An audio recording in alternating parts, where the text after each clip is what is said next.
पड़ेंगे। कितने आप में से हैं जिन्होंने अपने बच्चों की चोटी रखी हुई है? फिर खुद आपने हिंदू धर्म को काट दिया। शास्त्र कह रहे हैं जिसकी चोटी नहीं है वो कभी भगवान के धाम नहीं जा सकता। क्यों? ना तो उसको भगवान समझ में आएगा। क्यों? क्योंकि ये एंटीना होता है, इससे कनेक्शन होता है भगवान के साथ, है ना। माताओं की तो वैसे ही होती है तो उनका कनेक्शन हो जाएगा, लेकिन प्रभु लोगों का क्या होगा? आपको नहीं जाना भगवान के पास, चाहे एक बाल ही छोड़ो, लेकिन शिखा होनी चाहिए सनातन धर्म। ये नहीं कि ब्राह्मण की होनी चाहिए, ब्राह्मण क्षत्रिय वैश्य कोई भी रख सकता है। आजकल तो लोग फैशन के लिए भी रख रहे हैं। बोले वो उसने रखी थी ना पिक्चर में, क्या नाम था, कौन सी पिक्चर में रखी थी, बाहुबली, क्या नाम, बाहुबली, उसने चोटी रखी तो सब लोग चोटी रखने गए। बोले अभी बाहुबली का फैशन है। फैशन के लिए रख लो, लेकिन रख लो।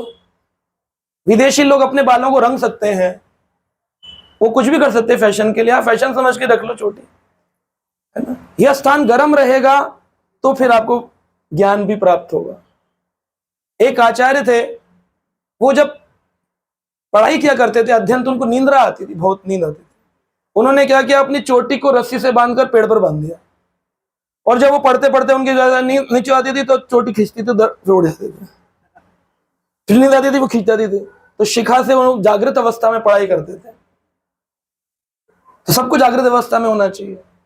आज अगर आपसे पूछा जाए, एक कीचड़ से भरा हुआ टब है, कीचड़ है उसमें, और उसमें 2 सब्जी डाली गई है, एक बैगन और एक आलू।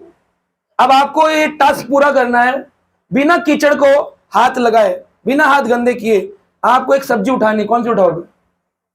क्यों? उसके चोटी होती है। तो भगवान कहता है ये जो भौतिक संसार है ना, ये कीचड़ से भरा हुआ है, और मेरे को जब उठाना होगा तो मैं कीचड़ से बाहर निकालना होगा, तो क्या पकड़ के निकालूंगा? तो आलू जैसे रहोगे गोल गोल तो कैसे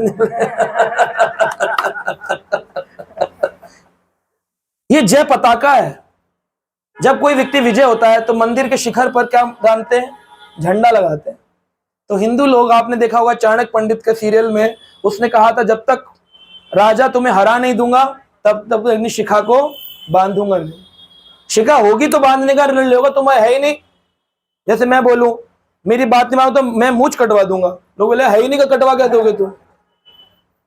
तो ऐसे कोई व्यक्ति बोले मैं भी अपनी शिखा खोल दूंगा, चाणक्य पंडित की कॉपी करूंगा, बोले तुम्हारे है ही कहां, खोलोगे क्या? शिखा जो होती है यह दीप के समान है। जैसे दीप में एक बत्ती लगाते हैं, उसे दीप शिखा कहते हैं, दीप की शिखा, उससे क्या होती है? ज्योति जलती है। तो कहते हैं यह दीप रूपी हमारा शरीर, और उसमें शिखा रूपी बत्ती जब होती है तभी ज्ञान का दीपक जलता है, वरना ज्ञान का दीपक जलता नहीं। सबको अपने एक केरला स्टोरी बचाने के लिए घरों में गीता पढ़वाओ, हरिनाम कीर्तन करवाओ बच्चों से, और उनकी चोटी रखो। लड़के हैं, लड़कियों की तो होनी ही चाहिए। तो फिर आप देखेंगे अपने आप फिर बच्चे इतने कॉन्फिडेंट हो जाते हैं, फिर कोई गड़बड़ नहीं, फिर नहीं पूछना पड़ेगा किम अध्यात्म, अध्यात्म होता क्या है।